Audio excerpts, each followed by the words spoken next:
Well, Ryan, it was actually a mock drill simulating a plane crash with many victims. It's a required practice for the airport, but emergency crews were serious about doing their jobs to ensure they can save lives if this scenario ever becomes real.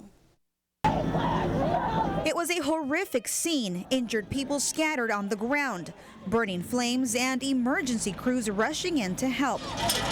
But not to worry, these 120 Texas State Technical College allied health students were just putting on their best performance, taking part in an emergency response drill at Valley International Airport, simulating a plane crash. This is such a great experience for them because they're going to actually be able to know firsthand what happens in an emergency. Every 3 years, VIA is required by the Federal Aviation Administration to conduct a mock emergency drill to test their preparedness.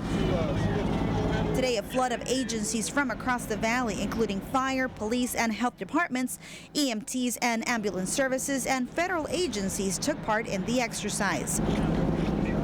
VIA Assistant of Aviation Brian Wren says although this was just a practice run, crews responded as if it were the real thing, wearing full gear, tagging mock victims according to their injuries, and even transporting them to the hospital for evaluation. We always want to plan for the worst and of anything that could happen. So with this gives everybody the opportunity from EMS to fire to actually start from the initial incident scene. STEC Director of Transportation Services Rene Perez tells Action 4 the Valley has valuable resources already in place in case of a massive disaster, such as the Ambus, which can transport 18 to 24 people to a hospital all at once, intricate communication systems, and today crews tested out a new app that helps keep track of patients, their injuries, and where they are being treated. Participants say there's comfort in knowing Valley emergency response crews are prepared and equipped for these situations. You know, everything going on with terrorism and so forth, it's always in the back of everybody's mind.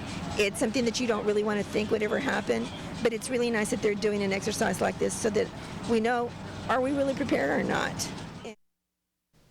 Now, VIA officials say although they're staying prepared, the chances of plane crashes are still at under 1%. In the studio, Daisy Barrera, Action 4 News.